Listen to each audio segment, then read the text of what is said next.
Si Buboy. Si Chess. Yes. Anong na po tayo? Chess. Hawak na lang kayo. Chess, ayan.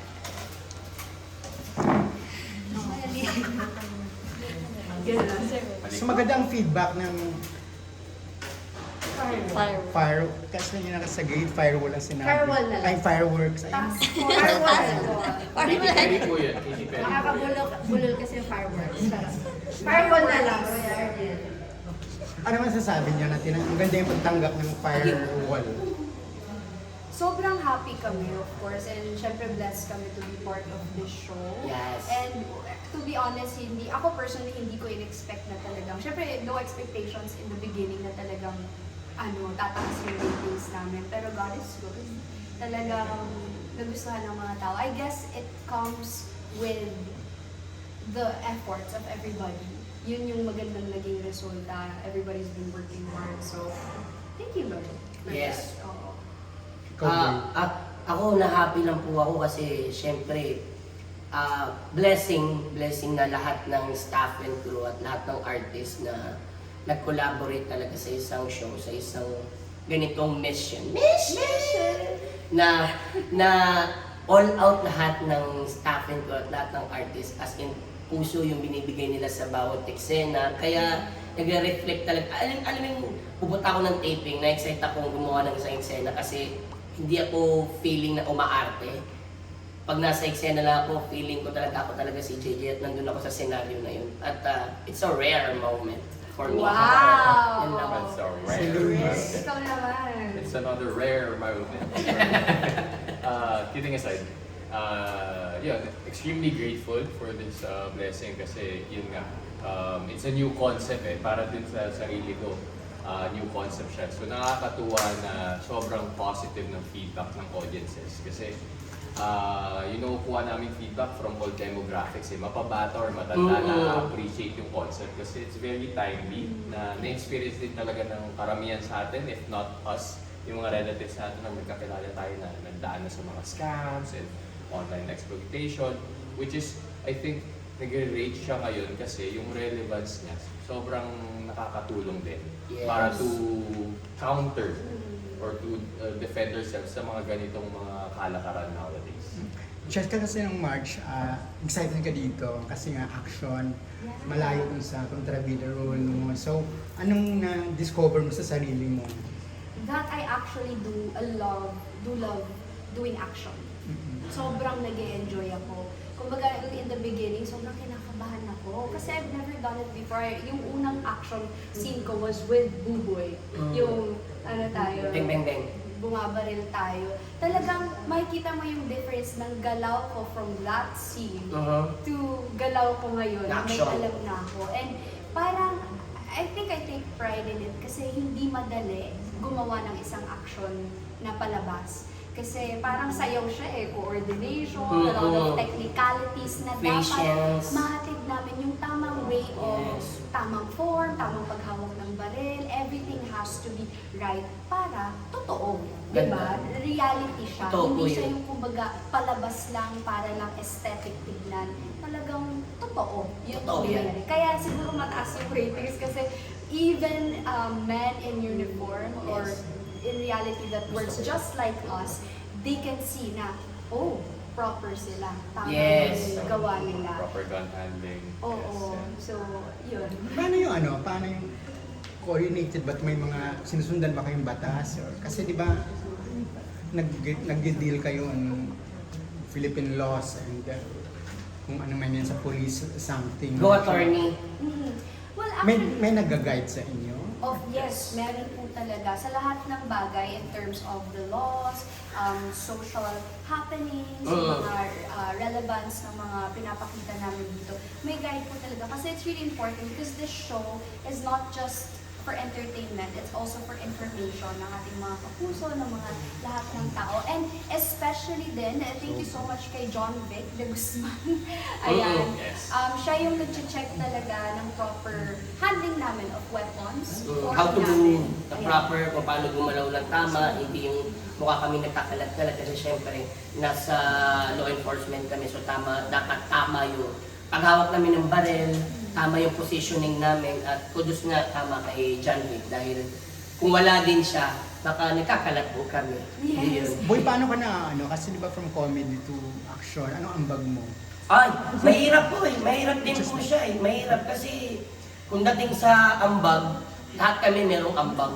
At nakakatuwa din po dito dahil wala kaming lamangan. Lahat kami dito pantay-pantay. At pagdating naman din sa ambag, ang pwede ko dun masabi, hirap kasi magko-comedy ka Nag-transition ka eh. Ang hirap. magko-comedy ka din Comedy to to sa- action scene. Dati, may mga ginagawa kong parang fight scene like comedy. Para talaga siyang comedy talaga. Dito, binabalance ko yung totoong fight scene na nangyayari with special expression ng mukha. So, So, challenging sa convincing, akin. oh, Yeah, as a- challenging sa akin na gumagawa ng comedy at saka action na dapat makatotohanan. Paano mo dinidetach yung sarili mo dun sa yung show yung ano? Bubble gang. Babagang? Yung isa pa, For your honor. Your Honor. Oo. Ano po dinidetach? dinidetach. Oo. Well, nakakatuwa naman din. Magkaiba talaga kasi ang Your Honor. Ang Your Honor kasi, para po siyang, podcast po siya at para kami nag-open forum. So, parang kwentuhan lang talaga siya. Dito naman po kay JJ, ang nakakatuwa, hindi ko alam kung paano ko talaga siya nabuo. Kumbaga parang po kung may second layer ng isang pagkatao na kung dumating ako dito sa set ng Firewall, hindi ko na rin naiintindihan na nagiging JJ na ako na hindi nakikita sa Your Honor. Na hindi ko rin ma-explain kung paano nangyayari yun. Siguro, nakakatulong din yung mga kasama ko. Nakikita ko na si Cheska, parang hindi siya si Cheska ngayon, siya si Layla Aragon. Nakikita ko si Martin ngayon, hindi siya yung nakikita ko sa false positive dati. Siya talaga si Martin na isang PBI. So, nakakatulong talaga yung karakter ng bawat isa, kung paano ko sila nakikita. At kudos din kay Direk Sasha, sa lighting director namin, kay Direk Armin, na kapag dumadating kami sa set, like sa church na location namin, sobrang kudos, as in, nakaka-ghost bumps. Ikaw Luis, Oh. paano ka nasa-challenge dito? Ako na-challenge ako dito. I'm quite familiar naman in terms of gun handling, yung mga law enforcement roles. I guess yung pinaka-challenge dito yung complexity ng mga struggles na pinagdadaanan ni Martin within this marriage with Kylie. And grateful ako sa experience kasi Kylie, and actually everyone else, she's a very generous actress. Yes. Kasi she comes in ready, so ako, doon din yung pressure na nanggagaling na I have to make sure I deliver. Regardless if it's Kylie, if it's Miguel, it's Jessica Buboy. Kung ang ano nga namin dito, comment namin dito is walang tapon, ensemble talaga. Walang Yes. namumuna, walang naiiwan. Everyone is on top of their game. And Yes. everyone gives a different flavor. Parang walang similar identities yung mga characters namin. I think doon din nag-work kasi at least nakikita ng mga tao or audiences na yung characters namin are like just real people who have Yes. actual personalities. Last, from my end na lang, anong aasahan pa? Ang aasahan pa, Mahaba pa bang Sobrang. action ito? Mahaba pa. We are blessed na marami pa tayong mga kaso mapagdadaanan kasi I think hindi pa natin na-educate yung general public Yes. on the cybercrime space.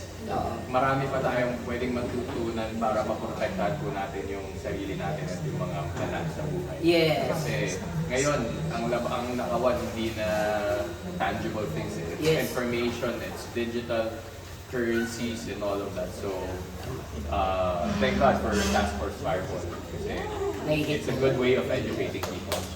Coaches. Gaya nga ng sabi ni Luis, sobrang haba pa. Mahaba pa pa. Siguro Thank yun you, na lang Lord. yung hint namin sa inyo. Marami pa tayong pagdadaanan, marami pang pagdadaanan ng Task Force Firewall at sabay-sabay natin lutasan. Yun, ayan. Lutasin. Yun. Sorry. Ayan, Ilocano. tama. Lahat mo nang sinabi nila, that's right. Oo. Baka may ma-explode pa po ako. At Oo. maganda dahil yung tinatake ng mga writers namin dito, pati ako, pag nagbabasa kami, like, what? Nagawan pa nila ng paraan yun, may natakil pa sila doon, which is nakaka-impress at nakaka-amaze. Oh, and also, may I just add that sa mga viewers natin, sa mga Kapuso viewers natin, we listen to you guys. Yes. So, we really try to cater kung ano rin yung gusto rin yung mapanood sa amin aside from all the other information. So, kayo yung priority namin at mahal na mahal namin kayo. Ikaw na. May question lang po ako kasi po parang nababanggit niyo po yung safety gun rules, mga ganun, cybersecurity. Recent po kasi parang may topic po dahil po sa school shooting doon sa Tacloban. I don't know if you're aware. So parang paano na lang po kaya yung show makakatulong sa mga ganun? Lalo na po, di ba, mga bata dapat ang mga maturuan when it comes to that. At dahil dyan, mas may alam si Liz. Gusto mo rin ganun. It's a very touchy subject. Oo. I guess, honestly, I couldn't give a proper answer ngayon kasi I think this kind of question, kailangan pag-aralan ng maayos yung situation. I think this is where the research really comes in handy and syempre with proper consultation with law enforcement. But I'm hoping na mabigyan nga namin ng pagkakataon na makatulong ang firewall na makapag-educate para somewhat maiwasan hindi na maulit yung ganitong pangyayari kasi it's a tragic reality siya to take ng mga bata itong mga to. Yes. The fact na nagkaroon sila ng access sa unregistered firearms, that's already a problem. I think it starts with that and then hopefully proper gun handling and maybe mga preventive measures within the school premises should be studied and revisited. Yes. And always be vigilant talaga no matter what. Try to protect yourself, try to parang discern na of the situation if you feel like if you don't feel like you're safe, kaya do something. And I think also, ako ang masasabi ko na as a person is, bilang tao siguro, let's be more compassionate because if I'm not mistaken, ang naging origin story niya is like bullying ata or something. And bullying sobrang rampant ngayon kasi sa social media ang daling magsalita ng masakit. At maraming tao kasi naiintindihan nila ang social media parang wala ng consequences Besides the cancel culture, but eto na, yung cancel culture hindi na naapektuhan. Diba? They took it to the next level. Real world na yung naging gante nila. So I think kailangan natin mas maging mabuting tao sa isa't isa na lang. Maging maingat sa mga sinasabi. Ikaw, Buboy, as a parent. Dagdag ko na lang din siguro dyan. Hindi ko rin kasi alam kung ano yung pinaka-punot-dulo nung bakit nila naisip yun. Pinaka-importante na lang para sa akin. Andito lang kami, no? Andito lang naman kami para magturo kung anong kailangan ituro. Pero pinaka-number one sana mangyari is mag-usap tayo sa bahay. Huwag lang puro GC lang. Mag-usap tayo, like kumain tayo ng wala man lang sanang phone. Kasi napaka-importante lalo na sa mga bata ngayon. Na ako din, lahat naman tayo dumaan sa pagkabata. Importante sa atin ang salita ng mga magulang. Importante yung security sa atin ng ating mga magulang. Secure tayo, secure yung utak natin. So, importante mag-usap tayo para hindi na maiwasan yung mga ganong senaryo. Alam natin ang tama at mali. Alam natin yung guidance natin dahil meron nga nagsasabi sa atin. Kahit hindi man ito mama at papa, tito, tita, lolo at lola, o kahit mas nakakatanda sa iyo kapag meron kang napagsasabihan. Kahit nga sa napaka-importanting paraan ng pagdadasal. Yun na lang. Thank you. Thank you. Question, kasi Wag lang matko uso yung Kapuso na crossover ng mga show. Sino yung bet nyo na mag-crossover sa show niyo? Si ano? Sino to? Sabihin mo! Nabasa. Alam na nito, imposter. No, wait, hindi nag-big Kanina lang. Kanina lang. Nakasabay ako sa inyo. Yung kanina lang, topic lang natin yung kanina. Joke lang. Joke no, lang. hindi naman. Oo, ito, sige. Put some Anyways, Put some aromatic. si ako, I think, syempre, Master Cutter Dingdong Dante. Oo, So, naman. sino pa ba? Tumawin naman Gusto si ko nga- Galo So, hopefully, we were just talking about it kanina na since si Galo nanggaling din naman siya ng Master Cutter, baka naman magkaroon ng, kaso si Atoy, Yeah! Oo. diba, nakakailanganin yung backup ng firewall Yes, and then why hopefully not? major crimes. Why So, not? I think that would be really exciting kasi action pack and then just Ding Dong and then we have Kylie and Miguel to be the front runners of it. I think it will be a really interesting crossover and Fingers crossed na magkakaroon. Ikaw, meron ka? Ako si Ding dong. Sige, para maiba lang. Siguro ako, si Pipito Manaloto. Feeling ko, gusto ko siyang... Pwede. Gusto ko... Malay natin. Malay natin, hindi natin alam. O gusto mo, si ano na lang, si may-ari ng Tesla. Parang cyber na cyber. Elon Musk. Elon Musk.